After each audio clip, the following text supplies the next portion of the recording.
When you're playing like that in the moment, like on the court, like what are you feeling?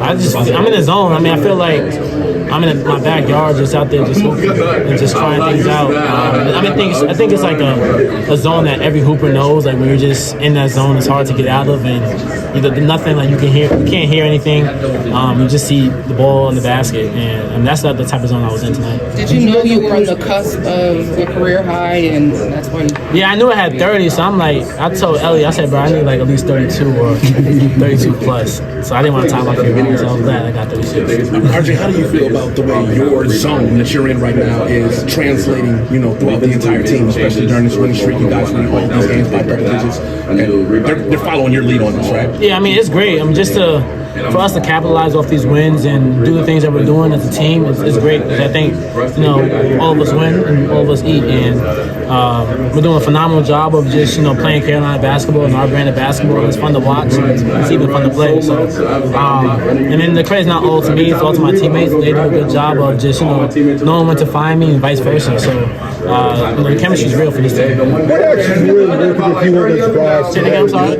What actions were really working for you on the drives you were making? Yeah, they were like in the drop coverage, so I was able to kind of get to my spots, whether that was a pull up, finish always strong at the rim, or a floater, and it was working all night for me. RJ, I didn't hear his question, but it looked to me like you got going first half. Yeah, they're really good team. First half, and that set up a lot of other stuff. Everybody was having. Yeah, I feel like my first two shots, I believe, I settled for three.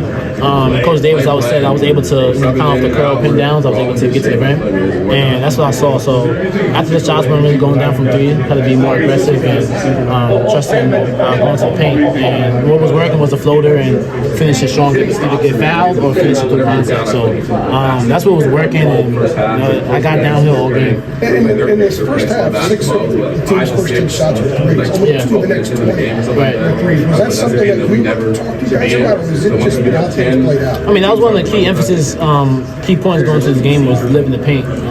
Obviously, we could really shoot the ball well from the three, but what was working was dominant points in the paint, whether that was guards finishing at the rim or dumbing it down all the line. So we got that going in the second half and realized that once we was able to, kind of break their ball coverage, we was able to get whatever we wanted.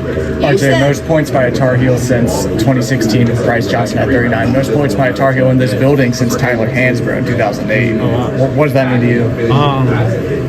I mean, that means a lot. Just to know, there's a lot of great players that came through here, and just a lot of players that put a lot of points up on the board. So I mean, just for me to be amongst this list, I mean, it's just all glory to God. And I'm just super fortunate and grateful for the opportunity and the game I had today. What did Coach Davis tell you guys at halftime? He got on us. There was a lot of yelling, and basically told us that they don't feel our presence. And they're a good basketball team. They're doing a good job of kind of just being physical with their drives and finishing it and kind of getting us in foul trouble. So we had to make a stand on the defensive end, and the offense will come, and that's what happened. Going off the history that you're making, you said earlier this season that you think little RJ would be really proud of big RJ. Yeah. After this stretch and so many more accomplishments, what does it mean to know that you're really leading by example to not only your teammates but the next generation? I mean, it means a lot. I mean, I think that's something that I haven't really thought about. It's great to hear you ask that. So just in terms of leaving a legacy on, not for myself but for the next generation. I mean, it's just something that I just got to continue to stay humble and know what got me here. That was hard work and staying down through it all. And I'm just going to continue to keep doing that. I know I got a lot left to improve in different aspects, but I'm going to definitely just enjoy this moment and kind of stay present.